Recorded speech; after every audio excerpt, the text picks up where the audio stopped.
Assalamualaikum warahmatullahi wabarakatuh. Selamat pagi, perkenalkan nama saya Risa Putriana dengan NIM 13 Dalam edukasi ini, saya dan rekan-rekan akan mengajak Anda membedah satu pertanyaan besar yang menjadi fondasi ilmu negara. Mengapa negara itu ada? Secara umum, kita sering mendengar penjelasan dari para tokoh hukum klasik seperti Thomas Hobbes, John Locke, hingga Jean-Jacques Rousseau. Mereka menawarkan sebuah teori yang disebut kontrak sosial. Bayangkan, dulu manusia hidup tanpa aturan yang disebut sebagai kondisi alamiah. Di sana terjadi kekacauan atau istilahnya bellum omnium contra omnes, perang semua melawan semua. Karena lelah hidup dalam ketakutan, manusia akhirnya bersepakat menyerahkan hak kepada otoritas pusat bernama negara, asal negara menjamin keamanannya. Jadi dalam pandangan ini, negara adalah wasit yang baik hati dan netral. Namun jika kita masuk lebih dalam melalui lensa Marxisme, kita akan melihat sisi yang jauh berbeda. Berdasarkan filsafat materialisme dialektika, negara bukanlah wasit netral yang lahir dari kesepakatan damai. Sebaliknya, negara lahir sebagai konsekuensi dari antagonisme kelas, sebuah pertentangan antara kelompok manusia yang tidak mungkin bisa didamaikan. Maksudnya begini, ketika masyarakat terbelah menjadi kelompok pemilik modal yang menguasai pabrik dan tanah, dan kelompok pekerja yang hanya memiliki tenaga, maka terjadilah konflik kepentingan yang sangat tajam. Negara dibentuk untuk menghapus konflik tersebut agar semua orang setara. Justru sebaliknya, negara dibentuk untuk melegalkan dominasi satu kelas atas kelas lainnya. Negara menciptakan aturan hukum, birokrasi, hingga aparat keamanan agar sistem yang timpang ini tetap berjalan tanpa hancur berantakan. Jadi pada hakikatnya, negara adalah sebuah organisasi kekuasaan yang muncul bukan dari keinginan bersama untuk damai, melainkan dari ketimpangan ekonomi yang nyata di tengah masyarakat. Sekian dari saya. Wassalamualaikum warahmatullahi wabarakatuh. Assalamualaikum warahmatullahi wabarakatuh. Perkenalkan, nama saya Julian Jeremiah Hazal Matau dengan NIM 13125001666 akan mempresentasikan dari bagian yang pertama, yaitu dasar filsafat Marxisme. Marxisme berdiri di atas satu fondasi utama, yaitu materialisme dialektika historis. Materialisme berarti bahwa kenyataan material, terutama kondisi ekonomi dan cara manusia memproduksi kebutuhan hidup, menjadi dasar utama kehidupan sosial.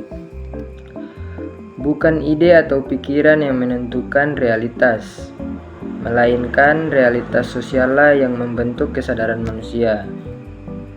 Dialektika berarti bahwa segala sesuatu selalu bergerak dan berkembang melalui pertentangan atau kontradiksi.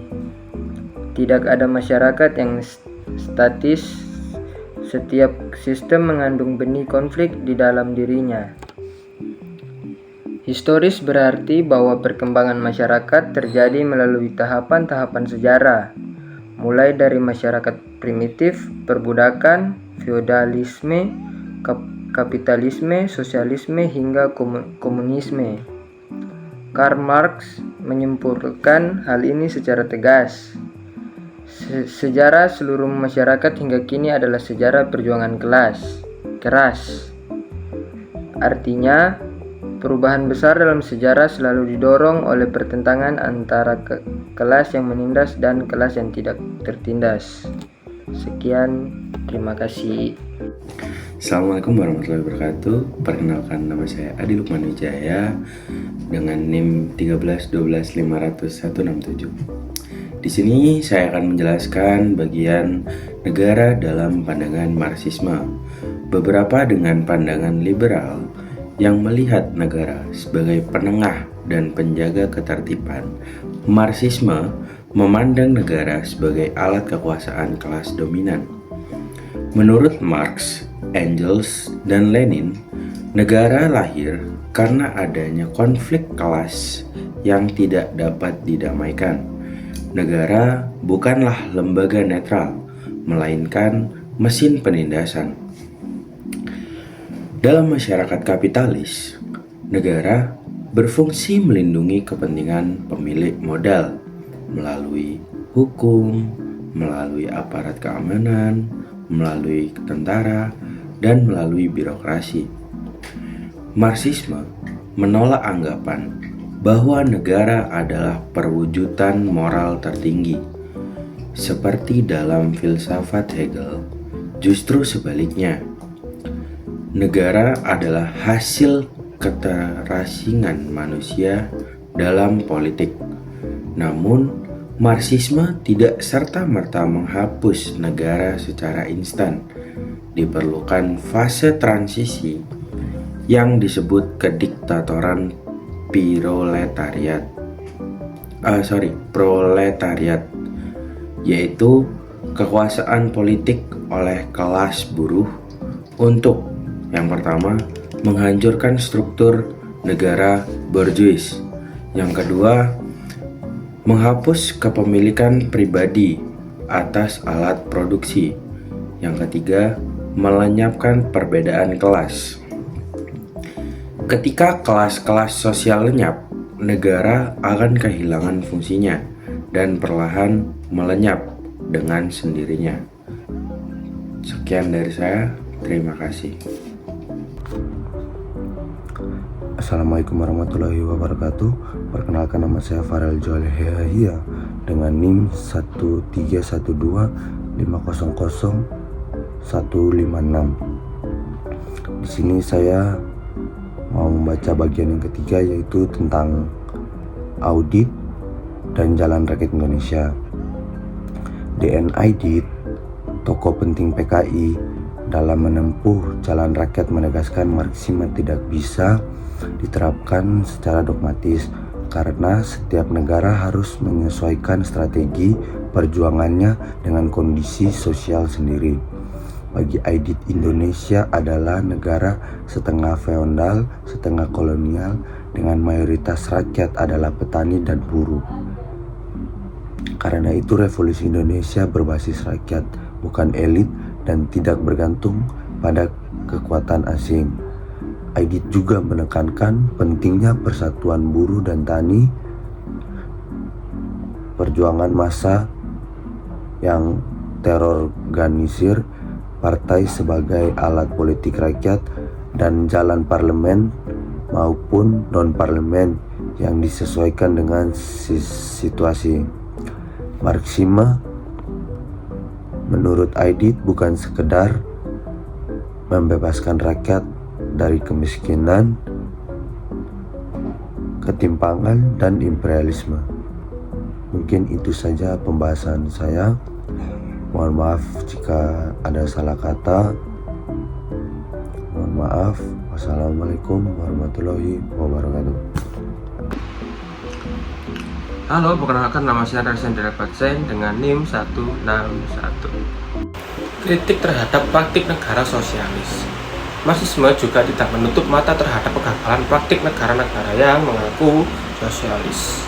Banyak kritik diarahkan pada Uni Soviet di bawah Stalin, Cina, dan negara-negara sosialis lain yang bersifat otoriter.